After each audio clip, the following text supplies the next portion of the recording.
कृष्ण के कई रूप हैं। जहां वे बांसुरी की अलौकिक धुन से दिव्यता का परिचय करवाते हैं, वहीं शत्रुओं का नाश करने वाले सुदर्शन चक्रधारी और अरण्य में अनन्य प्रेमी हैं, तो जीवन की धूप में हाथ थामने वाले सखा भी हैं। कृष्ण जीवन के रण में सारथी बनकर, तो कभी दुविधाओं में दर्शन बनकर आते हैं। कृष्ण के कितने रूप, कितनी भूमिकाएं हैं। हर रूप जीवन के मर्म, आनंद और मकसद को समझाता है। आइए इस जन्माष्टमी कृष्ण के व्यक्तित्व की कुछ खूबियों को अपने जीवन में उतारने की कोशिश करते हैं। कमिटमेंट या प्रतिबद्धता। कृष्ण नंद के संपन्न घर में पले थे, राधा से अनन्य प्रेम करते थे और गोकुल वासियों के लाडले थे। लेकिन अपने उद्देश्य को पूरा करने कान्हा गोकुल त्याग कर मथुरा चले गए। कृष्ण का ये रूप हमें अपने काम और जीवन के उद्देश्यों के प्रति कमिटमेंट सिखाता है। सच्ची मित्रता। कृष्ण द्वारका के राजा थे, पर जब सुदामा उनसे मिलने गए तो कृष्ण नंगे पैर दौड़कर मुख्य द्वार पर पहुंच गए और गरीब सुदामा को गले लगा लिया।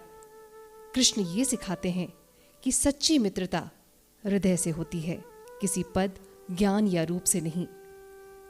प्रबंधन। कृष्ण वो माया है जिसे पार कर पाना आसान नहीं है, फिर भी हर व्यक्ति अपने सामर्थ्य से उनकी व्याख्या करता है। वे नारी सम्मान के लिए महाभारत लड़े तो पांडवों के रिश्ते को बचाने सुलह का रास्ता अपनाया।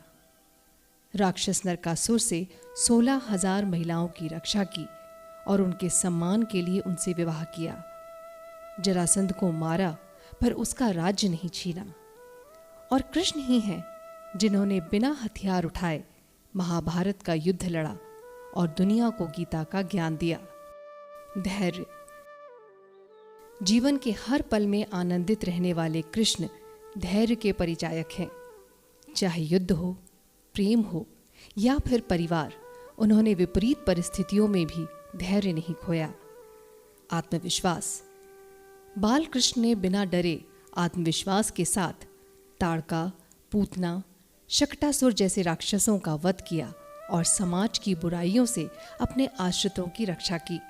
श्री कृष्ण ने अजन्म होकर भी पृथ्वी पर जन्म लिया, मृत्युंजय होकर भी मृत्यु को पा लिया और पृथ्वी के मालिक होकर भी कंस के बंदी गृह में जन्म लिया। उनकी ये लीलाएं पग पग पर मनुष्य जीवन को ये सीख देती है कि खुद में कृष्ण को उतार कर हम जीवन को सार्थक कर सकते हैं। आप सभी को कृष्ण जन्माष्टमी की ढेरों शुभकामनाएं।